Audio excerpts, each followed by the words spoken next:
সুপ্ৰভাত আপোনালোক আটাইলৈ। মই আজি চিম্পুল সহজতে বনোৱা পটলৰ আলুৰ ৰেচিপি এটা আপোনালোকক দেখাইছোঁ। চাওকচোন, পটলখিনি গুচাই দুফাল কৰি ল'লোঁ, আলু দুটাও গুচাই 4 টুকুৰ কৰি ল'লোঁ, বিলাহী এটা ল'লোঁ আৰু জলকীয়া দুটামান, তাতে অকণমান জিৰা গুড়া দিলোঁ। তাৰপিছত অকণমান জালুকৰ গুড়াও দিছোঁ, ধনিয়া গুড়া আৰু হালধি দি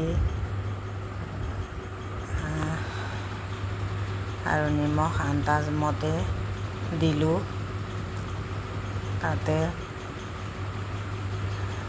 অকণমান আদা ৰুকি দিলোঁ, সৰু অকণমান টুকুৰা এটা আদা ৰুকি তাতে দিলোঁ আৰু তেল অকণমান দি এনেকৈ সানি ল'ম।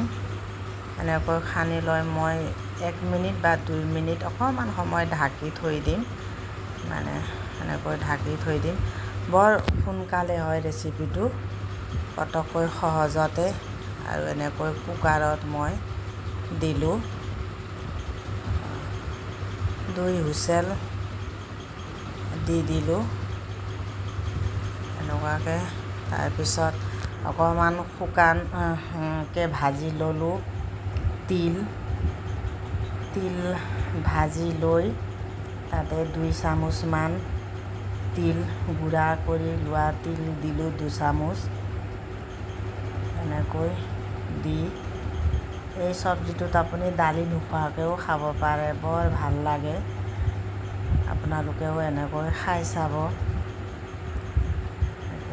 এনেকৈ দিলোঁ। আপোনালোকে ভাল পালে লাইক, কমেণ্ট, শ্বেয়াৰ কৰি দিব। এনেকৈ এবাৰ খাই চাবচোন, তিল দি ভাল লাগে। আজিলৈ আহোঁ, ধন্যবাদ।